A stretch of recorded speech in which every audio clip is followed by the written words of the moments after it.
Hola, buenas tardes a todas, todos y todes las personas que integramos la Asociación de Investigadores y Críticos Teatrales de la Argentina. Aquí Gabriela Bornia desde Catamarca y tengo el enorme gusto, placer y honor de presentar a Ezequiel Ramos, que es una de las joyas escondidas de la danza contemporánea de Salta. Bienvenido, Exe. Hola Eh, Gaby, gracias. eh, Ezequiel Ramos es bailarín, coreógrafo e investigador. Es docente en el área de danza del Instituto Superior del Profesorado de Artes de Salta y en este momento cursa el posgrado de Prácticas Artísticas Contemporáneas en la Universidad Nacional de Córdoba. Tiene una característica, Ezequiel, eh, que me parece que es sobresaliente en el marco de la historia de las artes del movimiento en Salta. Ay, eh, Hola. Ezequiel tiene una característica singular en el movimiento en la historia de las artes del movimiento en Salta. En principio podríamos decir que es discípulo de Alma Canovio, que es una de las grandes maestras de la danza en el NOA, junto con Beatriz Lábate en Tucumán, digamos, para citar dos de las referencias más trascendentes que tenemos en el norte.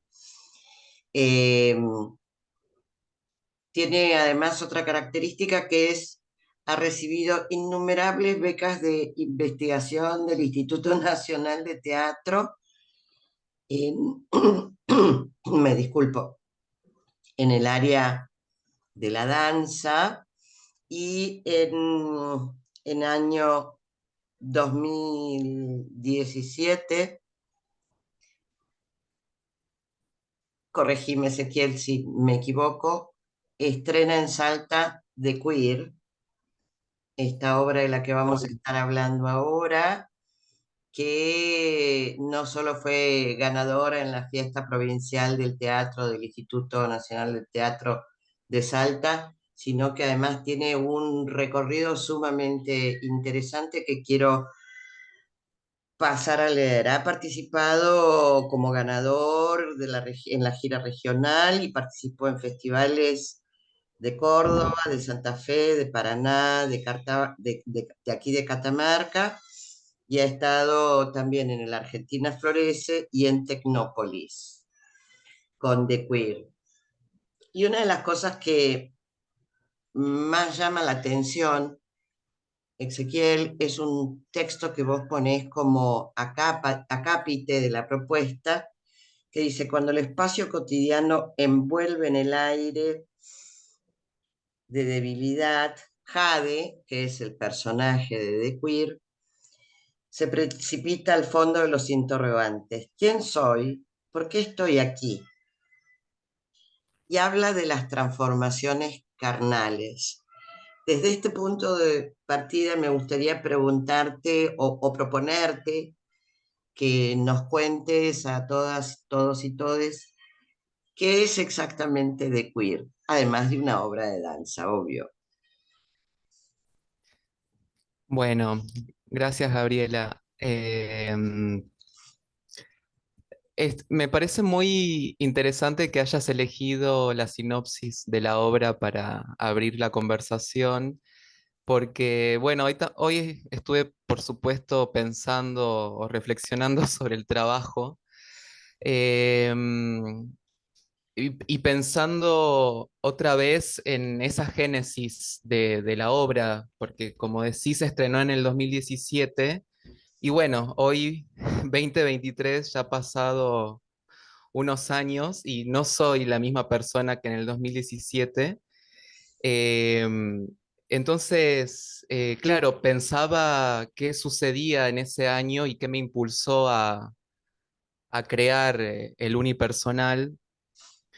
Em, y yo creo que lo relevante es que en ese año, en ese tiempo, em, comencé a hacer como reflexiones profundas sobre em, cómo cómo se forman las maneras de ser de las personas en esta sociedad, y esa forma de ser te lleva a ocupar cierto espacio dentro de la ciudadanía. Por ejemplo, la creación de un rol de género, por ejemplo, y que ese rol va creándose a partir de muchas fuentes de saberes que intervienen en que ese rol se constituya, digamos, y que eh,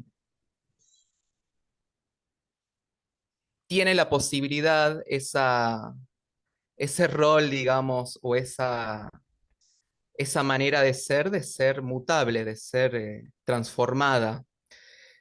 Eh, y bueno, yo comencé sí, a investigar, a indagar sobre la teoría queer, principalmente. Y como hay mucha información, un filósofo que a mí me llegó particularmente, o que he encontrado una sensibilidad particular, es con Paul Beatriz Preciado.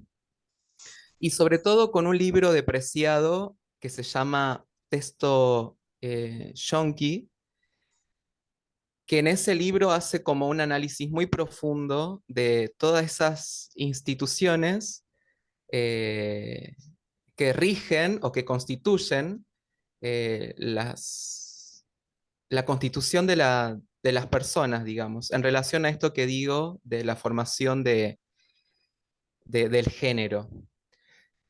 Eso Vos sí, decís, sí. perdón que te interrumpa, vos de lo que estás hablando es de cómo las instituciones marcan de manera muy fuerte lo que son nuestras expresiones identitarias y cómo cuando intentamos que la expresión identitaria subjetiva, personal, se pueda expresar, entra de alguna manera en colisión o de muchas maneras en colisión con la sociedad en la que estamos insertas como personas, ¿no? Supongo que de eso es lo que estás hablando. Sí, sí, sí. Eh, de acuerdo. Hablo de eso. Entonces, eh, esta, esta observación profunda de esta constitución de las identidades de género, eh, digamos, me lleva también a poner en cuestión las relaciones de poder implícitas que están entre el sujeto como persona, digamos, en vínculo con estas relaciones que rigen la vida, la familia, la escuela, la medicina, porque son todos esos espacios muy cercanos a la persona que de alguna manera van como configurando esto que Paul Preciado llama ficciones políticas de la subjetividad. Por ejemplo, apenas nace una persona en un hospital, que por lo general la mayoría de las personas nacen en hospitales, ya inicia o pasa por un protocolo de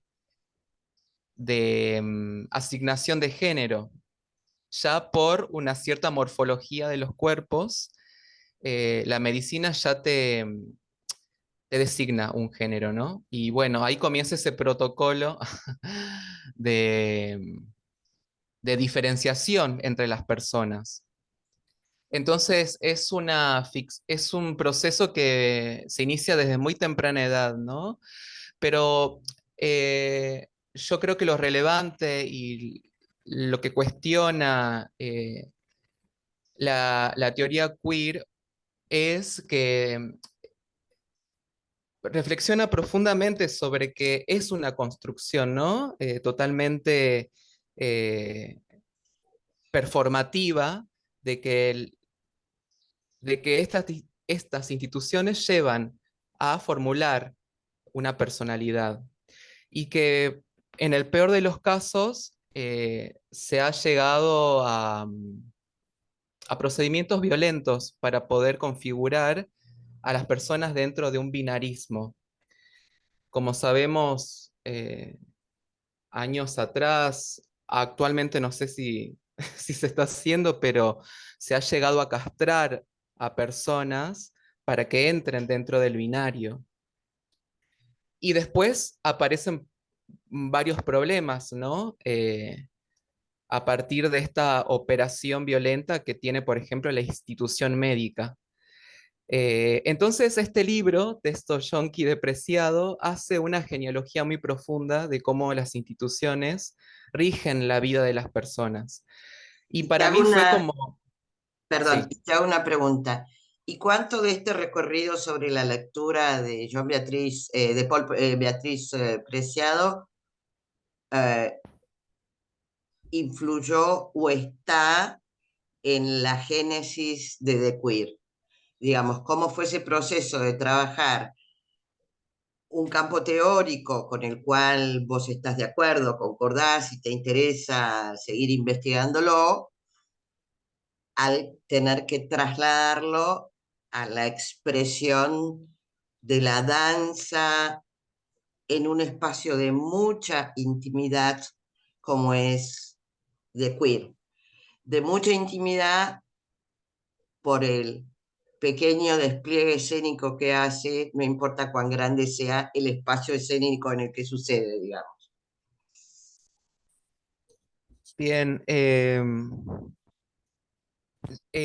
que de alguna manera el trabajo tiene como cuestiones muy biográficas mías, asuntos muy biográficos, bueno, que tocan en lo más profundo de mi persona, porque eh, creo que yo, o sea, mi lugar en esta sociedad de alguna manera tiene como un, no, de hecho tiene un acercamiento con lo que son los movimientos disidentes, digamos, ¿no? Por mi cuestión, por mi modo de relacionarme con el mundo, digamos. Y con la teoría queer yo he encontrado como ese espacio gris que existe y que y esto es un pensamiento muy personal que no está la necesidad de entrar sí o sí en este binario. Eh, Digo esto también porque, bueno, yo creo que la, la política queer, digamos de alguna manera, eh, quiere abrir ese espacio de grises para que no sea un solo camino llegar a entrar en una categoría. Digo esto porque aún en los espacios disidentes, la categoría está muy presente. Siempre, al parecer, siempre entramos, siempre en categorías para definirnos, digamos. Siempre estamos definiéndonos. Eh, entonces, bueno, es un espacio muy complejo también, ¿no? Y que a mí me motivó mucho, me movilizó mucho eso, ¿no? ¿Qué grado de posibilidad existe de no entrar en las categorías en un mundo que se rige por categorías? Hasta en los mismos espacios de la disidencia seguimos de alguna manera entrando en una norma, ¿no? Eh, Porque tendríamos que decir que aún en los territorios de la disidencia, y esta es una apreciación subjetiva, quizás podés disentir, digamos, la formación de categorías produce en sujetas y sujetos y sujetes una cierta tranquilidad de la certeza, digamos, ¿no? De esas supuestas certezas que diríamos que dan tranquilidad, aunque en realidad, digamos, la certeza y la tranquilidad son absolutamente contradictorias con la vida misma. La vida no tiene por qué ser de ese modo, de hecho lo demuestra de manera constante, digo. Pero ahora querría volver un poco a la obra. Eh, Sí. ¿Qué pasa con los espectadores? Digo, vos has hecho un recorrido con The Queer donde te has encontrado con diversidad de públicos, no solo con los públicos de Salta, sino de la región del no, de las 5 provincias que integramos el NOA, pero también de Córdoba, de Buenos Aires. ¿Cuál es la reacción por un lado y relación por el otro que establecen las espectadoras, los espectadores al ver el despliegue de Queer? Digamos, al transitar emocionalmente el espacio que propone The Queer.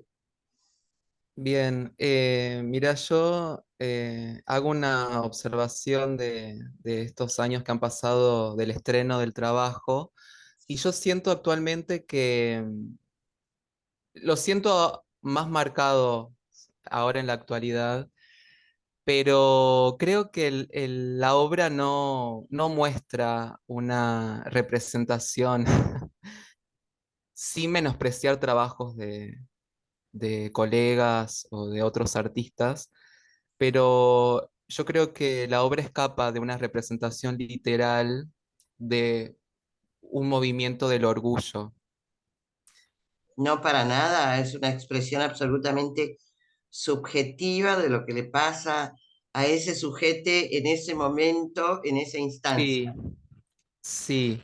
Y también porque, bueno, yo creo también es los modos con los que he relacionado con otros artistas, mi formación, no hay no hay una historia y no hay una linealidad en el modo de plantear la obra, digamos, ¿no? Eh, hay como, eh, hay como varios puntos de fuga y muchos sentidos. Y esto sí es en relación a las personas que han visto la obra.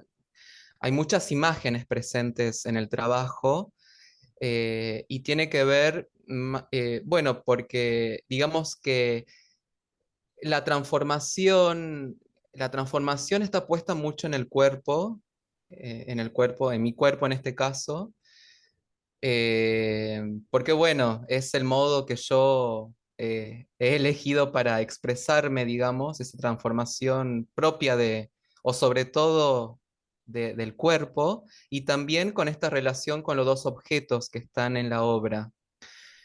Y que sí, estos dos objetos hay como una cercanía, como un espacio íntimo de una habitación, de un cuarto, pero también, como sabemos, en el trabajo de objetos no hay un vínculo literal con eso, ¿no? Sino que al parecer los objetos cobran vida y eso hace que sea tan importantes como el cuerpo humano y Y hace que producen florezcan múltiples estos. sentidos, y producen múltiples sentidos la relación entre ese cuerpo y cada uno de esos objetos a medida que la obra transcurre. Y me parece que esto es lo interesante, digamos, que propone la obra, que no es una obra cerrada, para nada, es una obra que siempre está, no voy a decir inconclusa de ninguna forma, pero abierta a seguir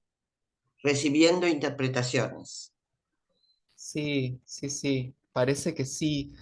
Eh, entonces, bueno, en la obra aparecen eh, distintas realidades en torno a este espacio íntimo que crean los objetos y el cuerpo.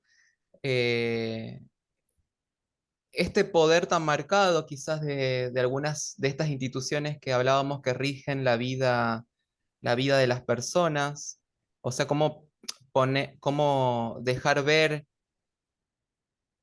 un porcentaje de ese poder tan presente como espacio de control, digamos, como ese panóptico que que nombra Foucault en Bentham. sus escritos, sí.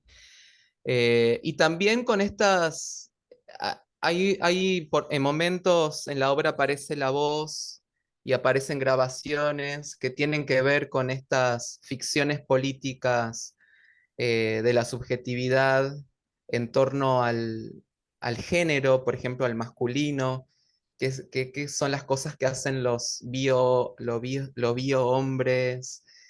Bueno, hay como una mezcla eh, en relación a estas puestas en cuestión a partir de mi manera de entrar en la teoría queer, digamos.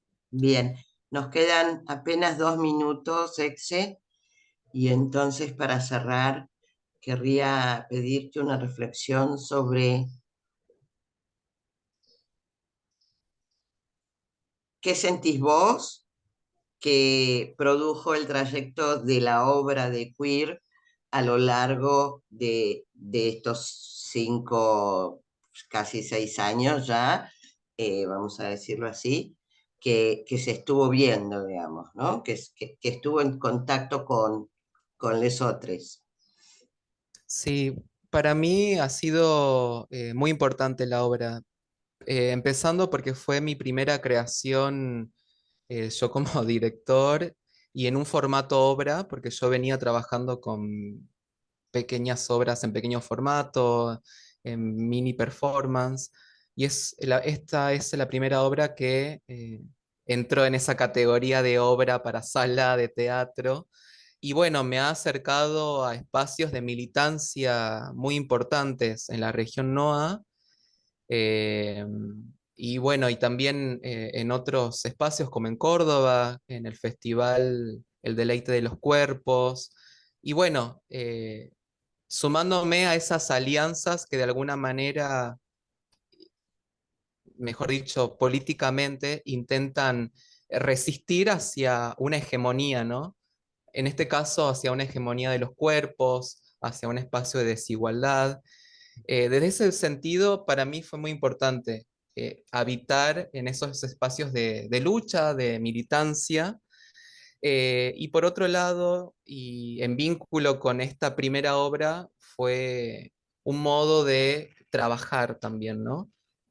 Eh, Más allá de que el espacio laboral en las artes escénicas sea complejo, no tanto quizás en el campo del teatro, porque gracias a la lucha tenemos el INT, pero como yo también estoy en vínculo con la danza, puedo notar esa diferencia en el desarrollo de la profesión comparando el teatro y la danza, ¿no? Entonces, para mí fue muy importante crear circuitos laborales con ayuda del INT y bueno, también fue un aprendizaje para mí para generar eso también, ¿no?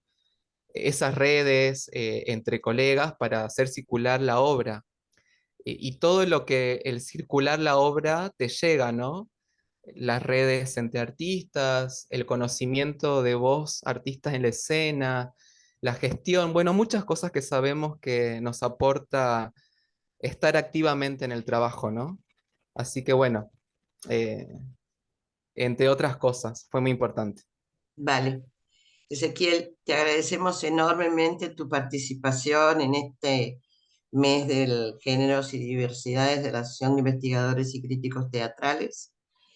Eh, Muchas gracias por tu tiempo, por haber estado aquí con nosotros y te deseamos que sigas en ese espacio de la pregunta, la interrogación constante. Gracias por estar con nosotros. Bueno, gracias a ustedes. Un abrazo.